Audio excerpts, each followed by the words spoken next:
Hey everyone, Carbon here. And like I promised, here is a special something as a way to say thank you to everyone who helped me get over the 100 sub goal. I really can't express just how much that means to me, and I do want to say thank you again to each and every one of you. And as I was working around the farm these past few days, I was trying to think of what kind of video I could make as a thank you. At one point, I looked over and saw Booster and Voltage on their patrol around the farm, checking on the swaddle enclosure. And it hit me. If this video is going to be for the people that got me this far, why not make it about the Pokemon that have really been helping me along the way? I know I've mentioned a few of them in passing, but for this video, I thought I'd go into the history of each of my personal Pokemon, how I met them, and what they do on the farm now. So, let's start with Fashion, my now Levanny. First, a bit of background. I was raised on a Pokemon farm outside Striaton City with my parents and my two sisters. It was fun, but also a lot of work. When each of us reached 15 years old, my parents offered us a deal. We take care of the sales of one of their Pokemon, and we would get half the money from the sale. I was given the Sawaddles. Anytime anyone showed up on our farm looking for a Sawaddle, my parents would send them my way, and I had to make the sale, check and see if they were a good person, and choose the right Sawaddle for them.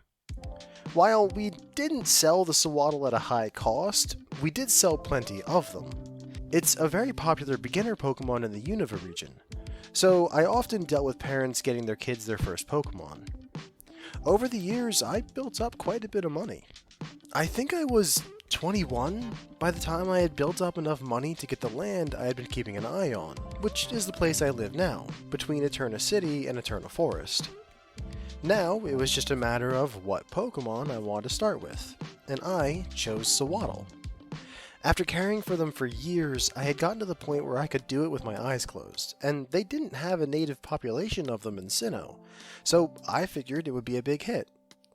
But I didn't want to take some from my parents. For one, I would need to take a large population from them to get started, which would kinda wipe out their supply. Also, I wanted to set up my own population that was separate genetically so that we could exchange Pokemon for breeding every now and then. Which meant I needed a bunch from the wild. First though, I had to get their enclosure set up. Don't want to catch a bunch of Pokemon and not be able to feed them on the long boat ride to Canalave City.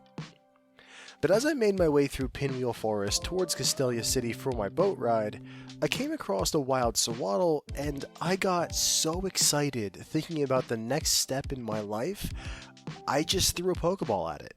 I never expected it to work, I hadn't battled it or tired it out at all, but I must have caught it off guard because as soon as the Pokeball hit, I suddenly had a new Sawaddle. I named her Fashion and took the remaining time to my boat ride getting to know her. She was a curious little thing, always wanted to be out of her Pokeball and riding on my shoulder or my head just to look around, especially once we left the forest.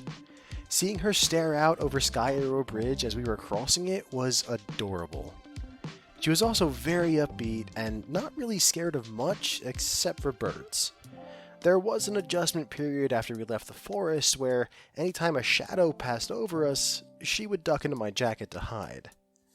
She also wasn't a fan of battling. I got challenged a few times in the forest, and while she and I both tried our best, I could tell she wasn't really about it. What she did like to do was make the leaf clothing that our line is known for. Sure, they all do it, but she was next level. Constantly, through our entire journey to Castelia City, she'd be trying to make me hats, or gloves, or even the one time a pair of shoes. I'd put them on to make her happy and humor her, but they never really stood up to the travel we were doing. It was fun, getting to know her over the 2 weeks or so that it took to get to Castelia City. From there, we hopped on the boat and sailed over to Sinnoh. That's actually the boat where I met Daniel Aspen, where he found me studiously trying to avoid looking over the edge, while also trying to keep Fashion from falling over the rail as she stared out over the ocean. He was kind enough to lend me a hand and help take my mind off the horrendous oceanic depths that were below us at that point. From there, we arrived in Canlave City and quickly headed to our new home, Dan in tow. We managed to get the swaddle enclosure set up fairly quickly, and I was in talks with my friend Logan, who I've mentioned before as my friend in pest control, about sending me any swaddle he ends up with when fashion evolved. I was thrilled, and Dan took the opportunity to do a bit of evolutionary research. After that, things kind of quieted down. I started getting swaddles from Logan, I started to get some customers interested in them, and I had my first batch of eggs to incubate, courtesy of Fashion. Fashion evolved into a Levani a few months after arriving at our new home. Dan had moved on to continue his research by that point, and I was in the middle of feeding time when she just evolved. I was really surprised, but also really proud and happy that my first Pokemon had already grown so strong and big. These days, she spends her time in the swaddle enclosure, tending to the newly hatched swaddles, still making me clothing out of leaves that don't really last very long. Though now she tends to make me shirts more than anything, and surprisingly enough, fending off any unwelcome guests in the swaddle enclosure. Once she evolved into a Levani, some sort of maternal instinct kicked in, and if any foreign Pokemon manages to get into or near the swaddle enclosure, Fashion will go after them. She's fought off quite a few intruders from Eterna Forest in those early days when Booster was still in training. Now she's more like a backup line in case something gets past him. She is a dearly loved part of the farm. Speaking of Booster, he and Landslide arrived around this time. Just before Fashion evolved, I was having an issue with a Burmy infestation. They kept getting into the swaddle's enclosure and eating the leaves, or even getting into where I was keeping the food for my swaddles. I was having a terrible time trying to get rid of them, and I asked Logan and Dan their thoughts on the matter. They were agreed in that a Fire-type Pokemon would be the best to deal with the Burmy we had on our hands, and to keep new ones from getting in. I was a bit nervous about this, seeing as neither I nor my parents had ever raised a Fire-type, but Dan mentioned that he had heard of a sanctuary for Fire-type Pokemon set up in the mountains on the eastern side of Eterna City. It was run by an ex-Pokemon Ranger, who I've mentioned before is Bex, and they adopt out Pokemon to a good home. I decided to give it a shot and headed up there one day. She was really nice, and super friendly and confident, and most impressively of all, she was completely comfortable around the fire types. We were walking through enclosures and rooms that were full of Magmar evolutions, Slugma evolutions, and all other kinds of fire types, and she didn't even react. I was sweating, believe me. She just kept asking me details on what I wanted a fire type for. She thought for a moment, and then had me follow her to a smaller back room.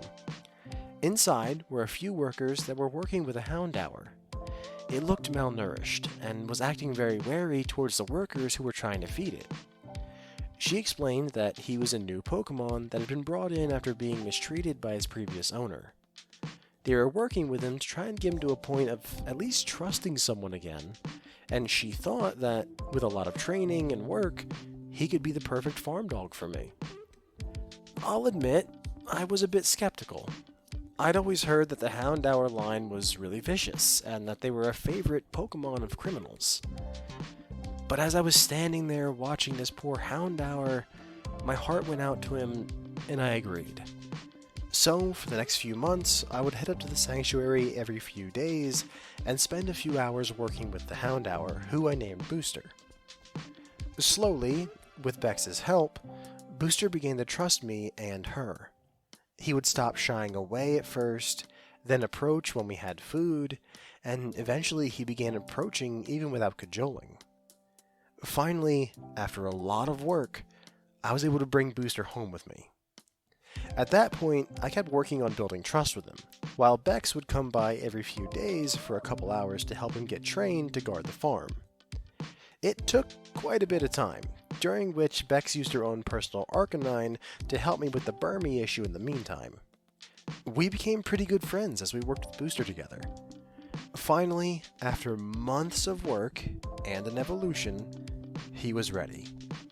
Bex declared him fit for service, and I've been using him as a guard dog ever since. He's not what I expected when I got a dog, though. I always expected goofy and playful, kind of like the Lillipup line from back home. He is about as far from that as I've ever seen. He is very serious in nature. He doesn't like to play, doesn't like to have toys, doesn't even like to cuddle on the occasions when I have him inside, which he has his own insulated, heated Pokemon house outside so that he can better guard the farm at night. The only things that I see his serious nature break for are truck rides and our morning runs. He doesn't get a wagging tail or happy barks or anything like that, but he does get subtle, excited body language, so I'm glad to do them for him. He also likes treats, so I'll pass them out to him when I see him doing a good job, and he's done a great job over the years. We've never had another Burmy issue, and he's driven off other strong Pokemon from the forest, and even one disgruntled person that I refuse to sell a Pokemon to. Voltage and he are the ones that I probably work with the most, as they tend to follow me through my day while doing their own job, and it's very clear to me that Booster's one of the hardest workers in the farm.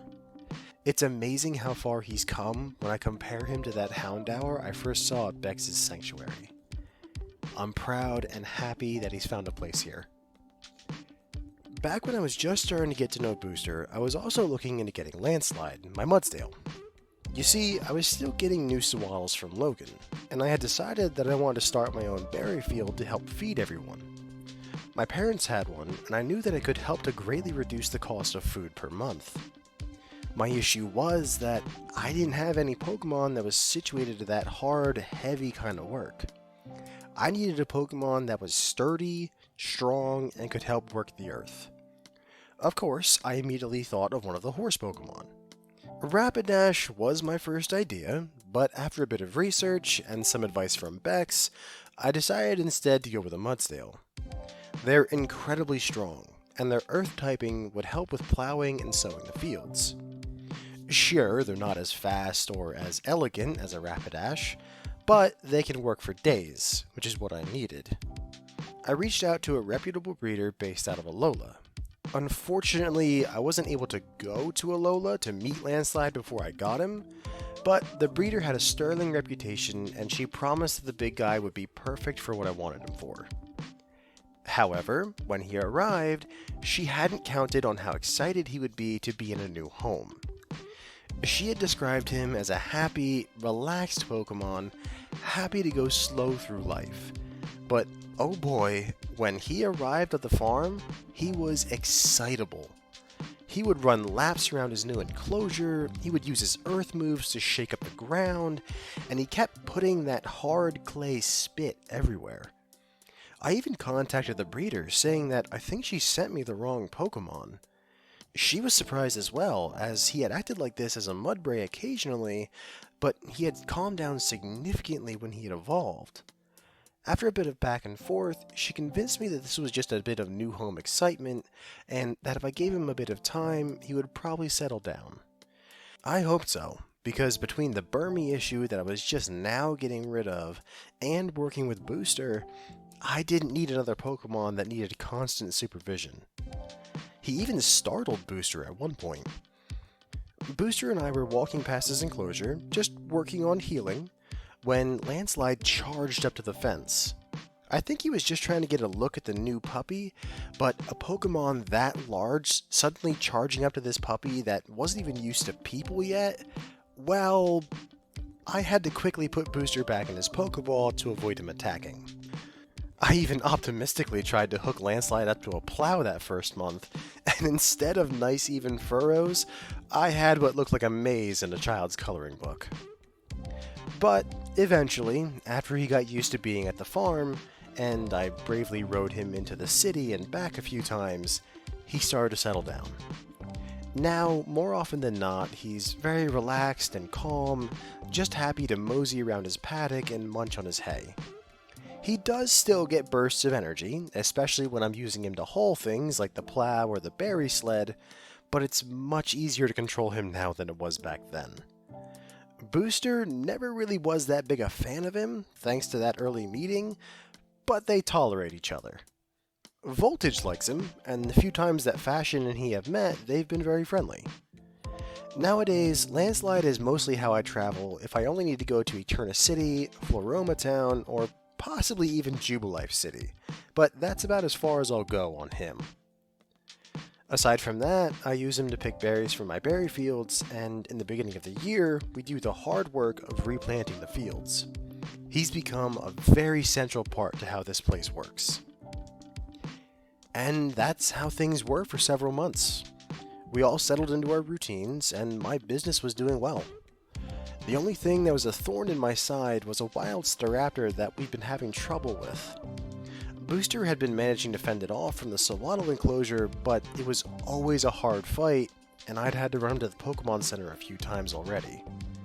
I even hired a few professional trainers to go out in the forest and catch it and relocate it, but no luck. The thing was slippery. Aside from that, things were going well when Logan contacted me out of the blue. He said he had a gift for me and transferred me a Pokeball. He had just got done with a job clearing out an infestation of Joltix and had decided to send me one as a gift. I'd always loved Joltix since I was a kid. I found them adorable, but I hated its evolution Galvantula. Logan remembered that since we grew up together, and when he caught a bunch of them, he decided to send me one with a small Everstone collar. I thanked him for it, as it was really cute, but as soon as the call was over, I started worrying because I had no idea what I was going to do with the little guy. Getting a Pokemon before the enclosure is never a good idea. That's why I always cover the enclosure part first in the guides. Now I had to figure out how to care for this guy very quickly.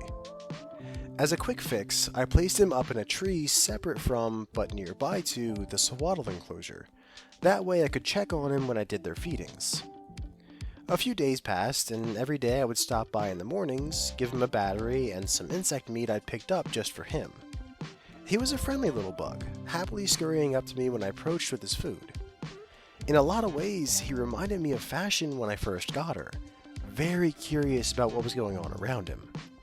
But where Fashion felt like more of an amazed curiosity, Voltage just felt nosy. Like he had to know what was going on at all times around him, and he always wanted to find out what the others were doing.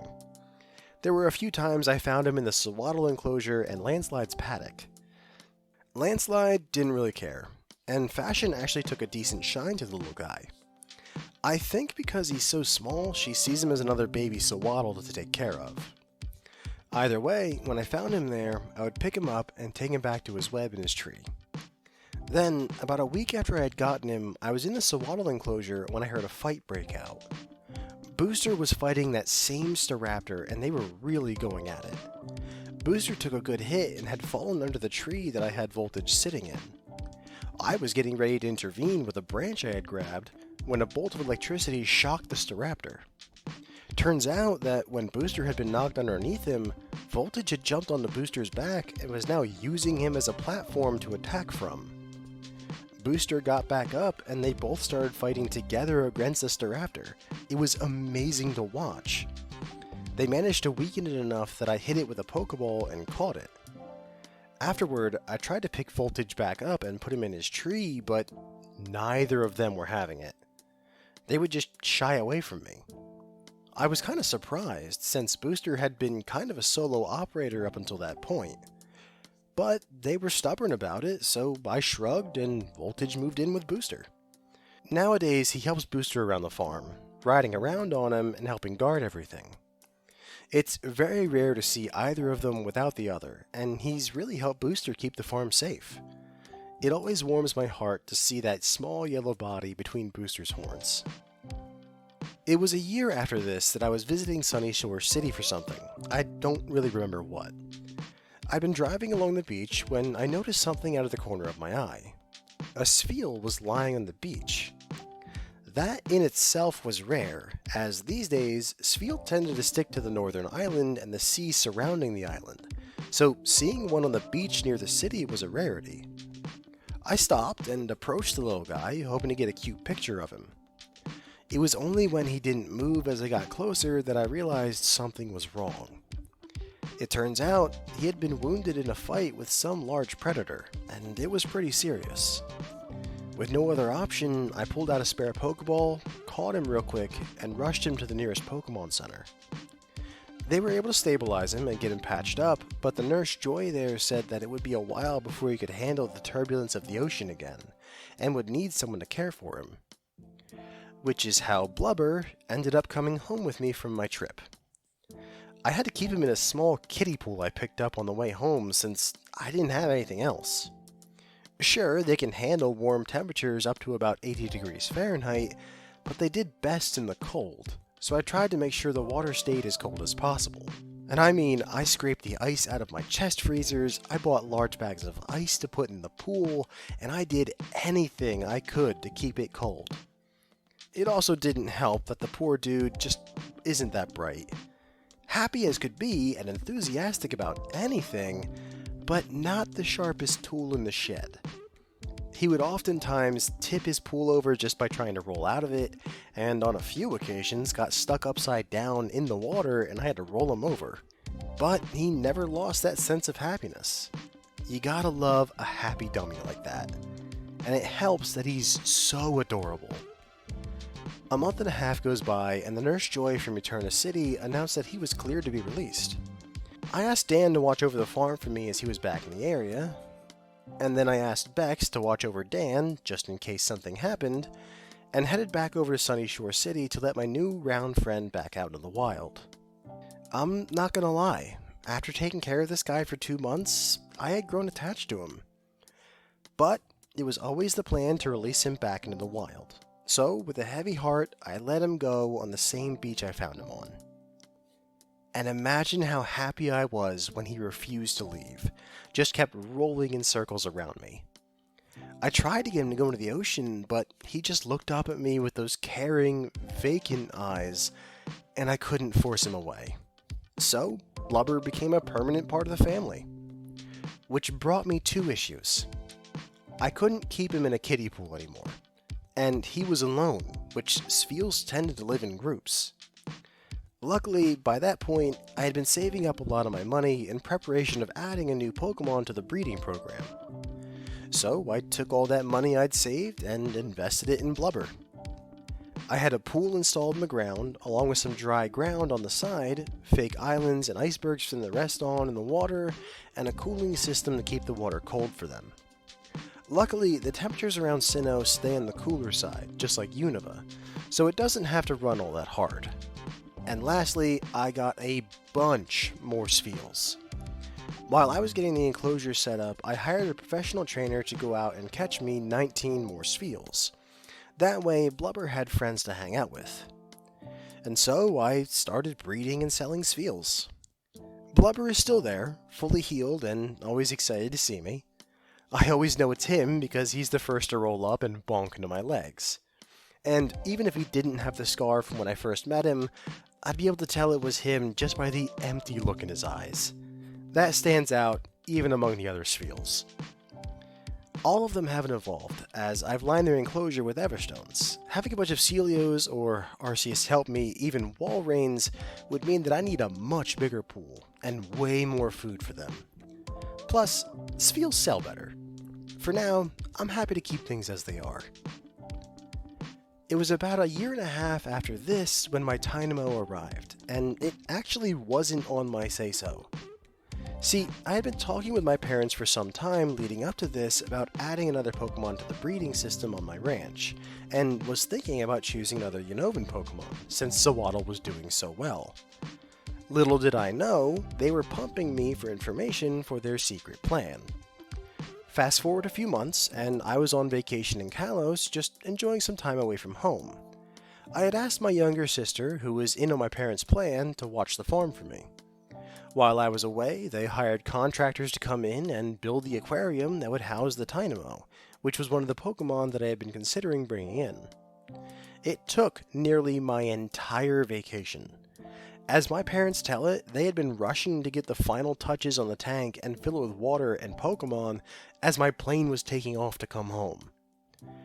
But when I got home, I found a massive, beautiful tank waiting for me, full of these cute little dynamos zipping around and flashing with electricity. And on the bottom, one Electros poking its head out of a cave. I was amazed and thanked my family profusely. They said it was an early birthday gift and went through how to care for them and raise them. They even said that the Electros was intended to be my own personal Pokemon, and that I just had to work with him to build the bond. I thanked them all again, and immediately lined the bottom of the aquarium with Everstones. I love my Electros, I do, but they are exactly the kind of Pokemon that makes chills go down my back when I think of the ocean. They didn't say it, but I think my parents had an ulterior motive of trying to get me over my fear of the ocean. Plus, as I always say in the guides, and as I found out very quickly, fully evolved Pokemon take a lot of resources to keep, and I didn't need any more Dynamos evolving. Outlet, as I named the Electros, was an especially voracious eater. Like, more than what it said it should be online. Any food he could get a hold of was gone very quickly. I actually had to start taking him out of the tank at feeding times because he would eat all the food I put in for the Dynamos. Aside from that, he's a very cautious Pokemon. He only really leaves his cave when it's feeding time. Otherwise, only his head is visible. In the beginning, we were both very wary around each other. Him, because I had to take him out of the tank to interact with him, which made him uncomfortable, and me with him because he reminded me of the terrifying things in the deep ocean. We stayed like that for a while, but as time went on, I started to get used to him and he started to recognize that I wasn't a threat and usually brought food with me. It was actually kind of funny the first time he realized I had treats on me. Logan, Dan, and Bex had all been visiting after I told them about the new Pokemon, so they had come over to check them out. I took Outlet out to work with him, and at first we kinda danced around each other. But as soon as Outlet recognized that I had food on me, he charged me. He didn't mean anything by it, he was well trained enough by the person that raised him to know humans weren't prey, he just really wanted that food. But like I said, he still kinda creeped me out. So when he suddenly ran at me, I screamed, fell on my butt, and dropped the food all over myself. My so-called friends all were laughing their butts off as I tried to scramble out from underneath Outlet, and he tried to get all the food off of me before I got away. Finally, Bex took pity on me and put Outlet back in his Pokeball. I was shook up, but after realizing that no damage had been done, I started laughing too. That actually really did help me get over my ick of Outlet. From then on, I was more ready for him during our feeding sessions. He and I get along better now. He's still not a fan of being out of the water, but he's not super cautious about it like he once was. When not with me, he still spends most of the time in his cave. I think he just likes to watch things happen around the enclosure while also feeling safe. Because both Blubber and Outlet spend most of their time in their enclosures, they don't interact with the others on a regular basis. But I have had them out on occasion. Blubber loves everyone. He doesn't care who they are. And everyone loves him back. Even Booster is willing to tolerate him for extended periods of time. Outlet is a bit more cautious around the others. Booster seems wary of him, and Fashion gets a bit testy if he gets near the Sawaddle enclosure, but apart from that, everyone likes him. I'm fairly certain the wariness is because he's the only one of the 6 who's a major predator. Voltage, Arceus bless his nosy little heart, tries to attach himself to Outlet to drink in his electricity, which does kind of freak Outlet out, so I have to keep an eye on them when they get near each other. Honestly, Outlet's such a big eater that I don't let him get too far from me when he's out of the aquarium, just to be safe. And that's it. Those are the 6 cornerstone Pokemon of my home. It's an interesting group, and I honestly couldn't have the business and home that I do without them. Each of them has a special place in my heart, and I wouldn't trade a single one of them for anything. These days, things are pretty settled in their routines. Booster and Voltage guard the property, Landslide helps me out on my errands, and Fashion, Blubber, and Outlet stick to their enclosures for the most part. Sawaddles are still my big seller, as I get plenty of parents wanting to get an easy Pokemon for their young kids to take care of. But I will occasionally get a person who wants a Spheal or a Tynamo. It's a good life. Thank you all for listening, and from all of us here at Homestead Breeders, we thank you for your support. Next time, we'll be back to the guides and covering the multi-headed Pokemon line of Doduo and Dodrio. Have a wonderful night, everyone.